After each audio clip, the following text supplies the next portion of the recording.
মুহূৰ্তত অসমৰ লাখ লাখ মহিলাসকললৈ দিবলৈ লৈছোঁ ডাঙৰ খবৰ। যিসকল মহিলাই ভিডিঅ'টোত ক্লিক কৰিছে অনুগ্ৰহ কৰি ভিডিঅ'টো স্কিপ নকৰি প্ৰথমৰ পৰা শেষলৈ চাই থাকিব, কিয়নো আহি গ'ল 10 ছেপ্টেম্বৰ। তো অহা 10 ছেপ্টেম্বৰ তাৰিখে অসমৰ লাখ লাখ দুখীয়া মহিলাৰ বেংক একাউণ্টত অসম চৰকাৰে নতুনকৈ সোমাই দিব কেইখনমান আঁচনিৰ টকা।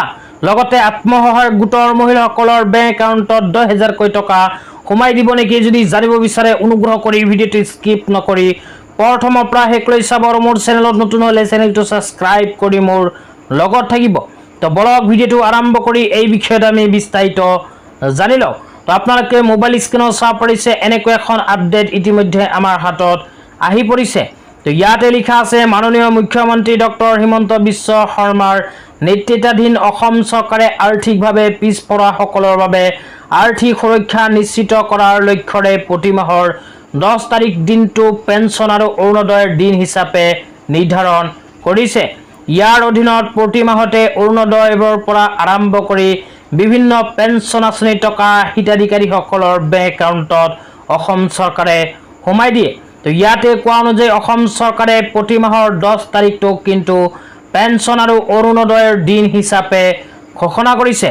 তো প্ৰতি মাহৰ 10 তাৰিখতেই কিন্তু অসম চৰকাৰে অৰুণোদয়ৰ লগতে কেইখনমান পেঞ্চন আঁচনিৰ টকা লাখ লাখ দুখীয়াৰ বেংক একাউণ্টত সোমাই দিয়ে।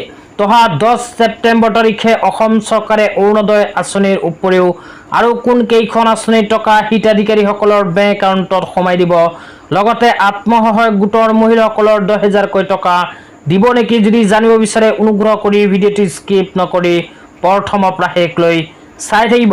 তো তাৰপিছত ইয়াতে লিখা আছে আৰ্তজনৰ কাষত অসম চৰকাৰ প্ৰগতিৰ দিশত ৰাজ্য আমাৰ 10 তাৰিখ পেঞ্চন আৰু অৰুণোদয়ৰ দিন। তাৰপিছত কোৱা হৈছে উপকৃত হিতাধিকাৰী 43,66,349 গৰাকী আৰু প্ৰতি মাহতে 385.27 কোটি টকা অসম চৰকাৰে অসমৰ লাখ লাখ দুখীয়াসকলৰ বেংক একাউণ্টত সোমাই দিয়ে।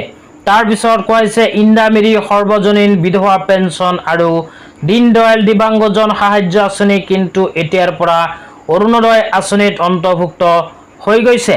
তো যিসকল মানুহৰ নাম ইন্দিৰা সৰ্বজনীন বিধৱা পেঞ্চন আৰু দীনদয়াল দিব্যাংগজন সাহায্য আঁচনিত অন্তৰ্ভুক্ত হৈ আছিল সেইসকল মানুহে কিন্তু 1250 টকাকৈ লাভ কৰা আৰম্ভ কৰিছে। তো ইয়াৰ লগতে আৰু কোন কেইখন আঁচনিৰ টকা অসম চৰকাৰে সোমাই দিব এতিয়া আপোনালোকক জনাই দিছোঁ। তো ইয়াতে লিখা আছে অৰুণোদয় শহীদ কুশল কোঁৱৰ বৃদ্ধ পেঞ্চন আঁচনি। তাৰপিছত কোৱা হৈছে ৰাষ্ট্ৰীয় দিব্যাংগ বিধৱা আৰু বৃদ্ধ পেঞ্চন আঁচনি। তো এই কেইখন আঁচনিত যিসকল মানুহৰ নাম অন্তৰ্ভুক্ত হৈ আছে সেইসকল মানুহে অহা 10 ছেপ্টেম্বৰ তাৰিখে লাভ কৰিব চৰকাৰী ধন। তো আত্মসহায়ক গোটৰ মহিলাসকলৰ 10,000কৈ টকা কিন্তু অসম চৰকাৰে অহা 10 ছেপ্টেম্বৰ তাৰিখে প্ৰদান নকৰে। এতিয়ালৈকে কোনো নিৰ্দিষ্ট ডেট কিন্তু চৰকাৰৰ ফালৰ পৰা প্ৰকাশ কৰা হোৱা নাই। তো আজি ইমানেই, ধন্যবাদ।